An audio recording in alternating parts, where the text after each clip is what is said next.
It's the Brands Hatch round here at GB3, and I'm here with Rodin Motorsports Gianmarco Pradel. Of course, making the step from Italian F4. How's it been into this F3 machinery? This machinery has been awesome since the start of the year. There's obviously been quite a lot of progression. The teams have found out a lot about this new chassis and new car. We've made quite a lot of progression, and you can feel that, especially around here at Brands Hatch, one of the most demanding circuits on the calendar.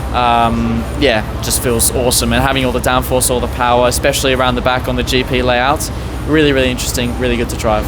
Of course, let's talk more about your kind of promotions from F4 into F3 machinery, because of course it's required a big amount of fitness improvement, dieting as well. How's the progression, not just physically but mentally as well, and of course so much training has gone into that jump from F4 to F3? Yeah, so it's been a massive step for me. Physically, this car is definitely a step up from F4, but it's not a massive step. The steering is definitely like when you're in a bank corner and when the tire's really, really loaded, you feel it a little bit, but apart from that, the car's relatively okay. Mentally, it's been a bit of a step. Also, being in Italian F4, where I was sort of front of mid-pack, of course, form improved a lot at the end of the season. In Italian F4, where I was sort of in that mid-pack battle, whereas now it's straight into the front, and especially with Rodin, it's made that all possible. It's been a real big change of position in championship, how I've got to approach every race. Every qualifying means a lot more. It's not so much about learning, it's a lot more about showing what I've got. And mentally that's been a challenge to really make that step, but overall I'm pretty happy with how far I've come. Of course, when drivers are in Italian F4, it seems like Freca seems to be the next step. What made you kind of decide on GB3? Well, I mean, GB3 had massive anticipation for this new car, and you know, with all of with so much. Well, for me at least, there was a lot happening at the end of last year in terms of possibilities, and for me, it just felt really, really good to give GB3 a try and take a bet on this new car, and it's proven to be really, really good.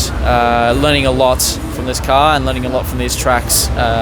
This is my first proper race at a British track, and the bumps here have taught me a lot, just to trust the car, and I've been able to progress a lot as a driver doing this championship. So for me, it's worked out really well, and for me, I'll do it again. Of course, with being with one of the top teams, Rodin Motorsport, there comes a little bit of pressure. How have you dealt with that?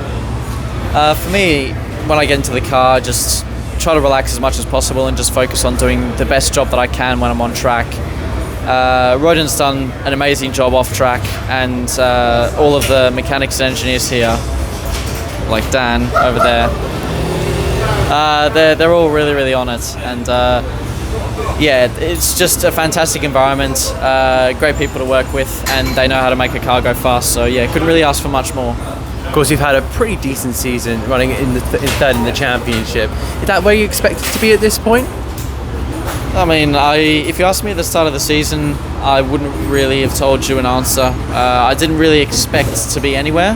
I would have liked to have been at the front, but I didn't really have any expectations set out for the year. If you'd have told me by round 6 I would be third in the championship and in the position that I'm in, I would have been happy. But there's still a bit of work to do. Obviously, third isn't first, so I'm just focused on bringing this season home in the best way possible. And at Donington and Monza especially, just really want to get some good results on the board, show what I'm capable of, and end the season on a high, hopefully. You kind of moved on to my next point, talking about Brands Hatch, then on to Donington and on to Monza. They're three completely different circuits in their own right. How prepared do you feel going into those last 3 rounds? Well, we did a bit of testing at Donington earlier in the season. Monza I haven't been to in a very, very long time, so that's going to be interesting when we rock up in October. But Donington, it's a really interesting track, a lot smoother than this, but still it's got its challenges. It's a track where you need to build a lot of momentum, get a lot of confidence in the car, and then you just got to float it around.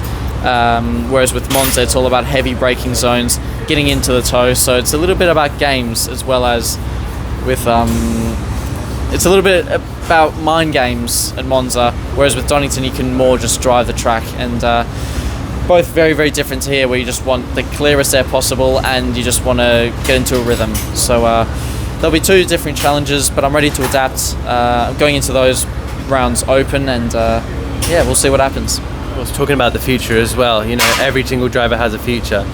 But is FIA Formula 3 on the cards? I mean, you're with a team that's got such high pedigree in the feeder series ladder. Yeah, I mean, F3 next year would be amazing. If I could be on that grid, yeah, I'll just love it, because that's another challenge again.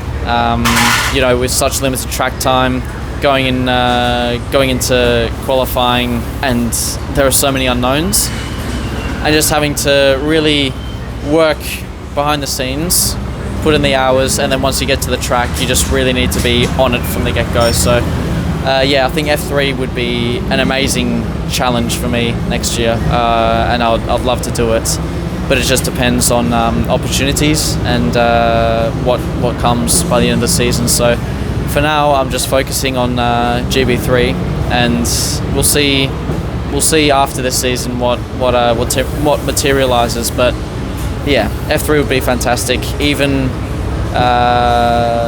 if it's not F3 though, I'm just going to give my all. And Marco, it's been a pleasure to talk to you. All the best for the rest of the season as well, and of course here in Brands Hatch. Hopefully we'll see you on the top step once again. Fantastic. Thank you so much.